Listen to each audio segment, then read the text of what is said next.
Bismillahirrahmanirrahim. Assalamualaikum warahmatullahi wabarakatuh. Bersua dalam berita perdana malam ini, saya Ahmad Nur Irsyaduddin Hasrum dan saya Dayangku Kamaliah Pengiran Haji Kamarudin.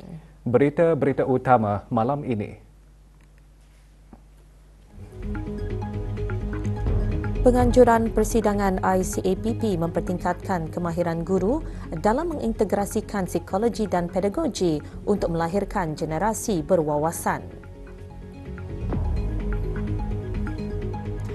Kecekapan dan keberkesanan tadbir urus penting bagi memastikan keupayaan sesebuah negara kekal berdaya saing.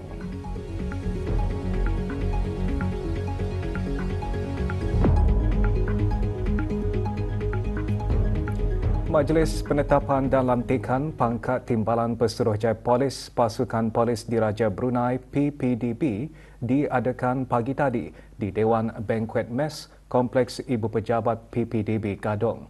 Berangkat ke majlis tersebut, Yang Teramat Mulia Paduka Seri Pengiran Anak Puteri Hajah Amal Umi Kalsum Al-Islam binti almarhum Sultan Haji Omar Ali Saifuddin Sa'dul Khairiwaddin dan Yang Amat Mulia Pengiran Indra Setidi Raja Sahibul Karib Pengiran Anak Haji Idris bin Pengiran Maharaja Lela Pengiran Muda Abdul Kahar. Majlis disempurnakan oleh Datuk Seri Pahlawan Sulaiman bin Alidin Pesuruhjaya Polis PPDB, Yang Amat Mulia Pengiran Anak Haji Muhammad Saifullah bin Pengiran Indra Setidi Raja Sahibul Karib Pengiran Anak Haji Idris Pemangku Timbalan Pesuruhjaya Polis ditetapkan dan dilantik sebagai Timbalan Pesuruhjaya Polis berkuat kuasa 12 Jun 2025.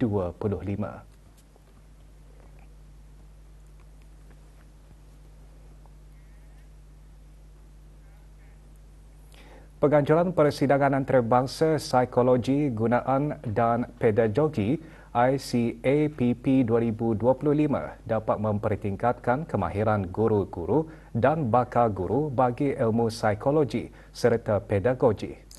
Yang Berhormat Pihin Udana Khatib Datuk Paduka Seri Setia Ustaz Haji Awang Badarudin bin Pengarah Datuk Paduka Haji Awang Osman, Menteri Hal Ehwal Agama, menyatakan perkara itu pada perasmian ICAPP 2025 pagi tadi.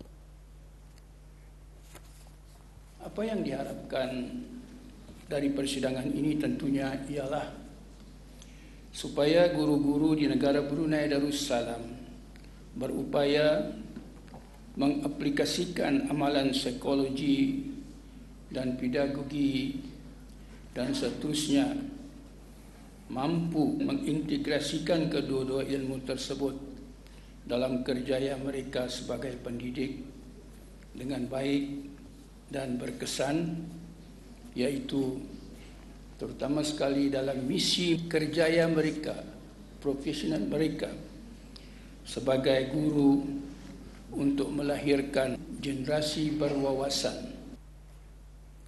Pembentangan kertas perdana bertajuk Kembali Imarahkan Roh, Jiwa dan Nilai Pendidikan Guru ASEAN disampaikan oleh Profesor Madya Dr. Rizwan bin Cherus, Pengarah Akademik dan Antarabangsa Universiti Pendidikan Sultan Idris Malaysia. Antara lain menyentuh mengenai pendidikan industri 5.0, revolusi pendidikan dan kemahiran keinsanan guru. Bertemakan pendidikan guru berteraskan psikologi dan pedagogi abad ke-21, persidangan diadakan selama 2 hari. Majlis berlangsung di Pusat Persidangan Antarabangsa Berakas. Kita berkomunikasi, we communicate using the traditional food. Kalau zaman saya bercinta dulu, kita gunakan public food. Ketahanan rohani dan spiritual memainkan peranan penting dalam membantu golongan remaja menghadapi kesan negatif akibat buli, terutamanya dalam konteks masyarakat serantau. Ketahanan ini terbukti memberi sumbangan yang signifikan melebihi faktor psikososial sedia ada bertindak sebagai pelindung kepada kesihatan mental remaja yang terkesan oleh gejala buli khasnya. Perkara tersebut dikongsikan dalam pembentangan Ucap Tama 1 ICAPP 2025 yang berlangsung petang tadi di Dewan Tarbiyah Kupu SB. Pembentangan bertajuk mengintegrasikan dimensi rohani dan faktor psikososial dalam membina ketahanan remaja menentang buli, bukti dari Indonesia dan implikasi terhadap dasar kesihatan mental ASEAN disampaikan oleh Profesor Madya Dr. Ipah Saripah, Ketua Program Studi Bimbingan dan Kaunseling Universitas Pendidikan Indonesia, Republik Indonesia.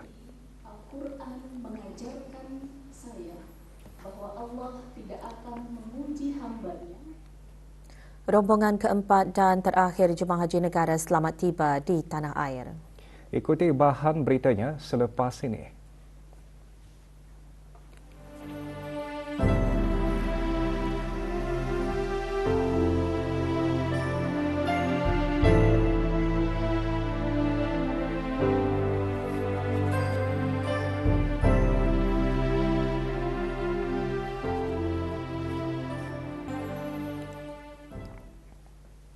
Penerbangan keempat dan terakhir yang membawa 237 orang jemaah haji negara Brunei Darussalam selamat mendarat di lapangan terbang antarabangsa Brunei pada pukul 5.26 petang tadi. Mengalu-alukan ketibaan jemaah yang berhormat Pihin Udana Khatib Datuk Paduka Seri Setia, Ustaz Haji Awang Badaruddin bin Pengarah Datuk Paduka Haji Awang Othman, Menteri Hal Ehwal Ugama, Yang Berhormat Pihin Datuk Lala Raja, Meja Jana Bersara Datuk Paduka Seri Awang Haji Halbi bin Haji Muhammad Yusof, Menteri di Jabatan Perdana Menteri dan Menteri Pertahanan kedua, dan Tuan Yang Terutama Muhammad Abdullah Al-Buraifin, Duta Besar Istimewa dan Mutlak Kerajaan Arab Saudi ke negara ini.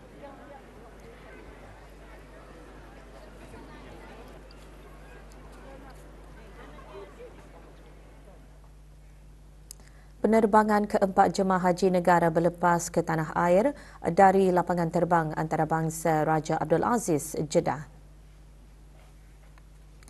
Hadir bagi mengucapkan selamat belayar Awang Haji Farahan bin Pihin Orang Kaya Putra Maharaja, Datuk Paduka Haji Abdul Ghani, Pemangku Konsul Agung Negara Brunei Darussalam di Jeddah. Juga hadir Pengiran Haji Haslin bin Pengiran Haji Ali, Pemangku Penolong Pengarah Urusan Haji, selaku Ketua Pejabat Urusan Jemaah Haji Negara Brunei Darussalam di Arab Saudi, dan Dr. Haji Muhammad Abdul Hafiz bin Haji Yaakob, Penolong Ketua Perubatan Haji.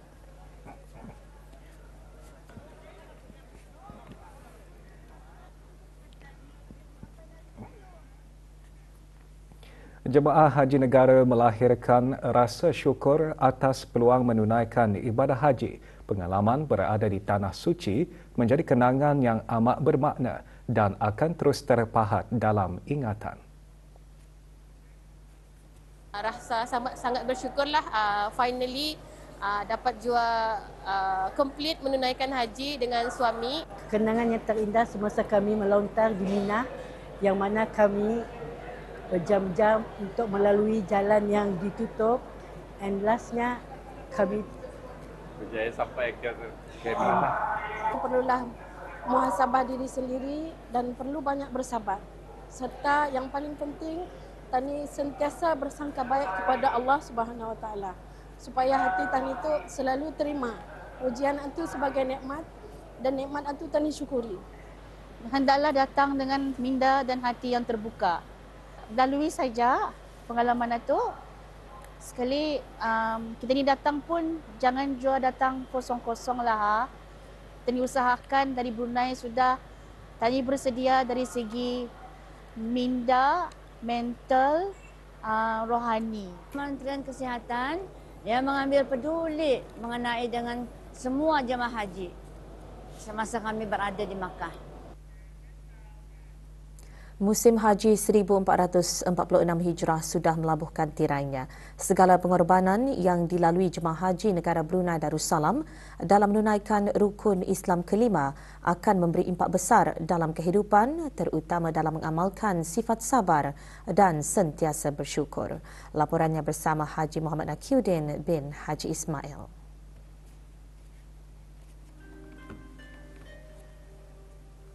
Musim Haji 1446 Hijriah menyaksikan lebih sejuta umat Islam dari serata dunia menyempurnakan rukun Islam kelima, termasuk jemaah dari negara Brunei Darussalam. Para jemaah negara melalui fasa ibadah yang mencabar namun penuh bermakna.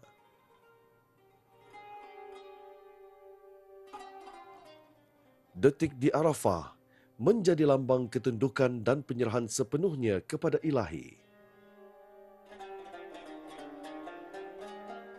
Seterusnya di Mina, yang menjadi cabaran besar bagi para jemaah apabila terpaksa menempuhi perjalanan sejauh 6 km. Semuanya dilaksanakan dengan penuh pengorbanan dan keinsafan. Kredit patut diberikan kepada semua jemaah haji kerana telah pun mematuhi mengikut segala peraturan yang telah ditetapkan oleh Kerajaan Arab Saudi pada tahun ini. Semoga semua Dhaifur Rahman akan mendapat ganjaran pahala yang besar di sisi Allah Subhanahu Wa Taala juga.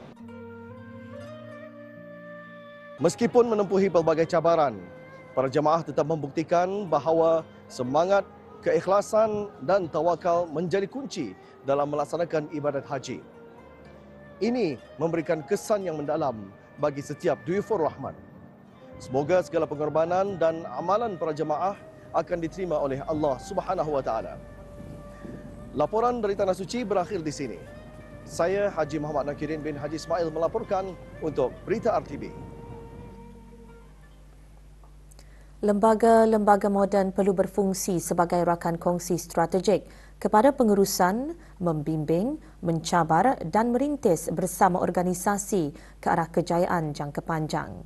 Menurut Timbalan Menteri Kewangan dan Ekonomi, ketika keadaan dipengaruhi oleh beberapa termasuk gangguan global dan perubahan iklim, kecekapan dan keberkesanan tadbir urus adalah penting bukan sahaja bagi kejayaan sesebuah organisasi tetapi juga untuk memastikan keupayaan sesebuah negara untuk kekal berdaya saing.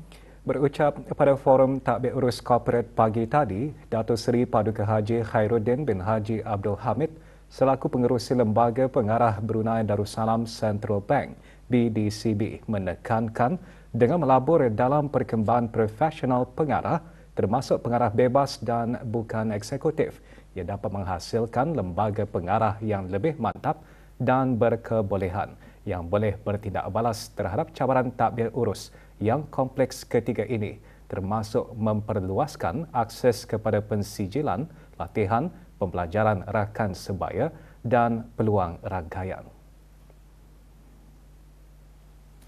Ultimately, such efforts help build a governance ecosystem that is future-ready, equipped to tackle financial oversight, crisis leadership, succession planning, sustainability, and cyber-resilient and ethical decision-making.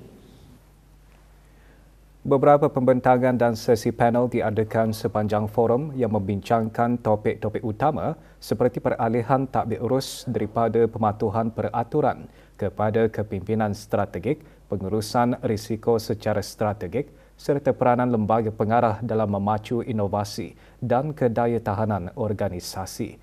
Sesi-sesi tersebut diselitkan dengan pelbagai perkongsian daripada pihak berkuasa pengawal sediaan, agensi pelaburan, institusi akademik dan lembaga korporat dari negara Brunei Darussalam, Singapura, Indonesia, Malaysia dan Australia.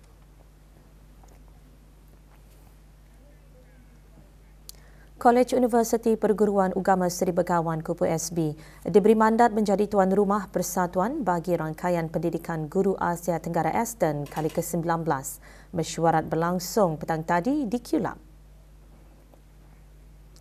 Hadir Profesor Madya Dr. Abdul Nasir bin Haji Abdul Rani, Rais Kupu SB, selaku timbalan pengerusi, dianggotai oleh rangkaian institusi pendidikan guru di negara-negara ASEAN ASEAN, diadakan sebagai usaha untuk menangani isu dan cabaran yang berkaitan dengan program, amalan dan dasar pendidikan guru dalam rantau berkenaan.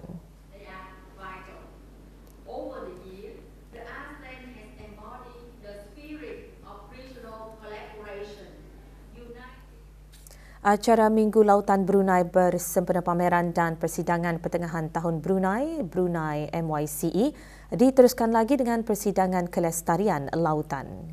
Persidangan menghimpunkan lebih 250 peserta dengan pengisian dialog yang memberi kesan mengenai kesihatan lautan, perlindungan pantai dan inovasi marin. Acara diadakan di Universiti Brunei Darussalam. Dayang Hajah Tutiati binti Haji Abdul Wahab, Setiausaha Tetap Kementerian Sumber-Sumber Utama dan Pelancongan, dalam ucapan alu-aluan menyentuh mengenai kepimpinan negara yang semakin berkembang dalam ekonomi biru dan kemampanan marin. Antara yang hadir, beberapa diplomat asing ke negara Brunei Darussalam. Juga diadakan penandatanganan memorandum persefahaman di antara Pony Divers dan syarikat Clean Valley CIC dari Kanada untuk melancarkan penapis bioalga pertama di Asia Tenggara dan membangunkan model ekonomi lautan berkitar di seluruh rantau ini. Penandatanganan disaksikan oleh Puan Yang Terutama Amber Dickey, Pesuruh Jayatinggi Kanada ke negara ini.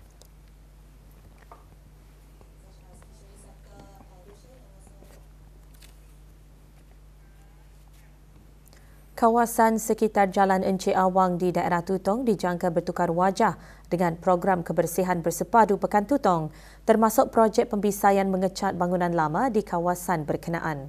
Program berlangsung pagi tadi di kawasan Jalan Encik Awang. Hadir Yang Berhormat Awang Abdul Aziz bin Haji Hamdan, Ahli Majlis Mesyuarat Negara.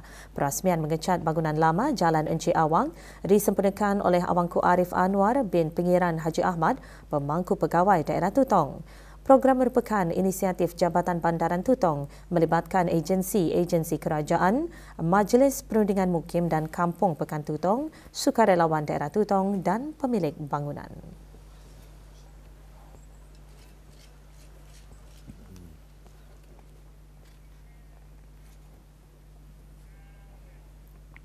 Universiti Brunei Darussalam UBD hari ini menghoskan kem musim panas rangkaian Universiti ASEAN AUN kedua. Inisiatif tersebut bertujuan untuk mempersiapkan para pemimpin masa hadapan dengan kemahiran kritikal, pemikiran kolaboratif dan ciri-ciri kemampanan yang diperlukan untuk membina masyarakat yang berdaya tahan dan inklusif. Ketiga rantau ini berdepan dengan realiti pembadaran pesat, perubahan iklim dan gangguan teknologi. Perasmian kem disempurnakan oleh Dr. Awang Haji Azman bin Ahmad, Setiausaha Tetap Pengajian Tinggi Kementerian Pendidikan. Kem tersebut bertindak sebagai platform pembelajaran pelbagai dimensional bagi para pelajar meneroka idea, terlibat dengan pakar dan menghasilkan bersama penyelesaian yang mampan. Bertemakan pengawasan hijau, memelihara kepelbagaian bio dan memajukan pembangunan mampan. Aktiviti yang berlangsung sehingga 28 Jun ini melibatkan 163 mahasiswa dari 38 universiti.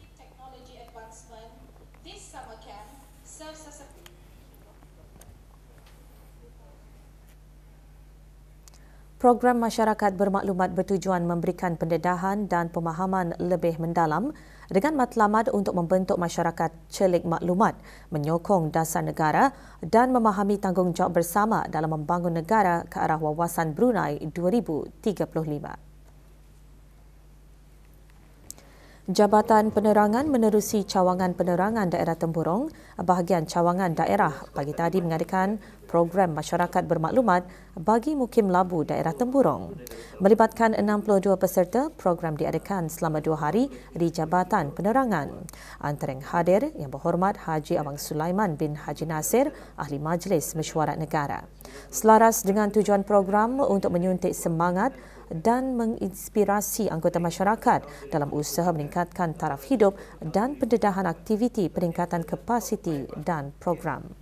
Jenayah tertinggi bagi tahun 2024. So nombor 1 adalah e-commerce scam. Ini untuk orang membeli online ya biasanya. 4 pelajar dan seorang guru dari Sekolah Menengah Rimba akan menyertai golongan belia dan pendidik dari negara-negara ASEAN, Timur Leste, China, Jepun dan Korea Selatan bagi kem belia ASEAN AYC bermula 17 hingga 20 Jun di Pathum Thani, Thailand.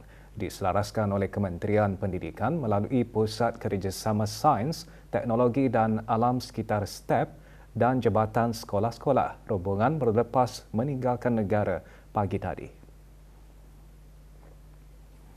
Hadir di lapangan terbang antarabangsa Brunei, Dayang Hajah Marina Cek binti Bujang, pengarah sekolah-sekolah, dianjurkan oleh Pusat Serantau Simeo untuk Pendidikan STEM dengan kerjasama Kementerian Pendidikan Thailand dan Muzium Sains Negara Thailand. KEM menyediakan platform untuk golongan belia meneroka peranan kecerdasan buatan AI.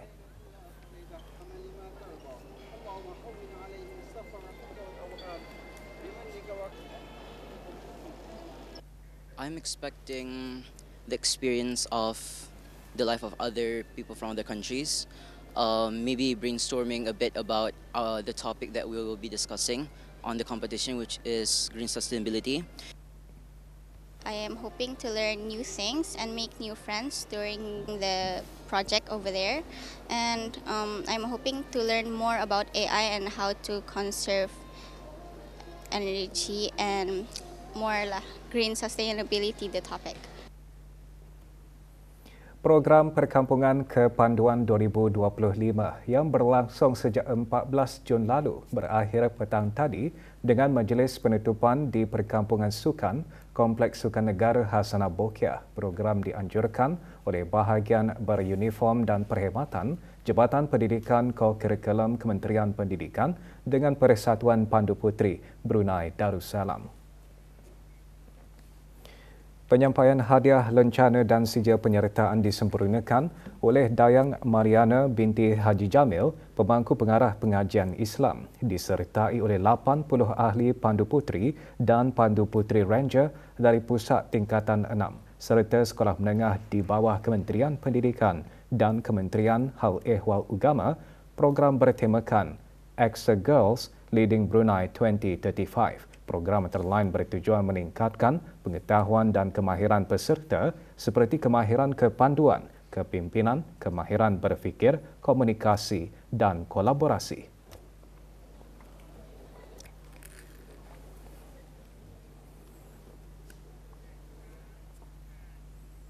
Dua produk kesihatan didapati dicemari bahan racun berjadual yang tersenarai dalam Akta Racun 1956 yang tidak diisytiharkan.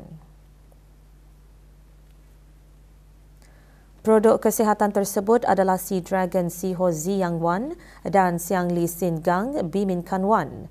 Kementerian Kesihatan tidak pernah mengeluarkan kebenaran ke atas pengimportan bagi penjualan produk-produk tersebut.